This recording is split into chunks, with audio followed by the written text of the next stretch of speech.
Everybody, let's spend a little bit of time looking at 14.18 out of Brown-LeMay-Burston. And this is the digital version. I don't think it matters, but this is the one that I kind of given you. And so this question is all about rates. Chapter 14, all of it is rates, rate law, kinetics, basically. And this question is definitely going to help us understand about rates. So about question A, part A says, what are the units of the rate? And so in order to know the units of the rate, we have to know what the formula for the rate is. Remember, rate equals change in concentration over change in time. And so what's the unit of concentration? The unit of concentration is molarity. And then what's the unit of time? Well, it could be seconds, minutes, hours, days, weeks, months, years, whatever you want to use. Okay, so that would be an example of the units of a rate. Okay, and it says, from your everyday experience, give two examples of the effects of temperature on reaction rates.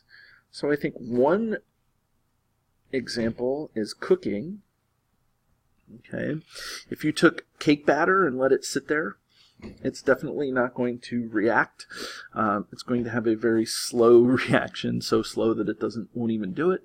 If you put it in the oven, that reaction will start and it will continue for 22 minutes. If it's at 350. If it's at 250, your cake's going to be underdone and not cooked all the way through.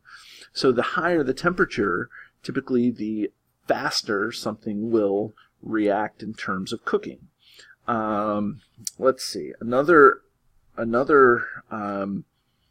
example is when we burn something. Okay, burning is a special case called oxidizing. It's a special reaction called oxidation.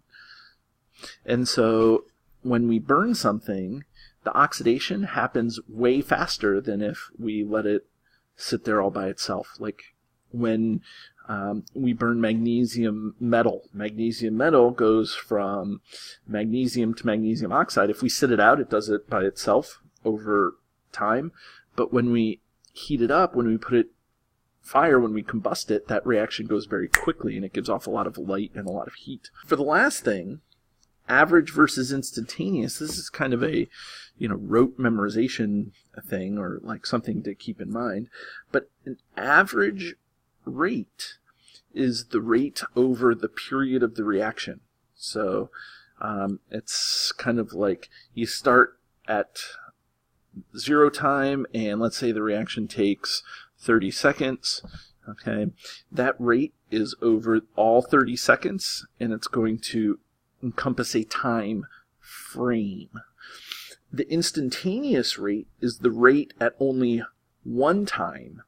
Okay, and that value is going to be like looking at your speedometer when you're driving in a car. How fast are you going right now?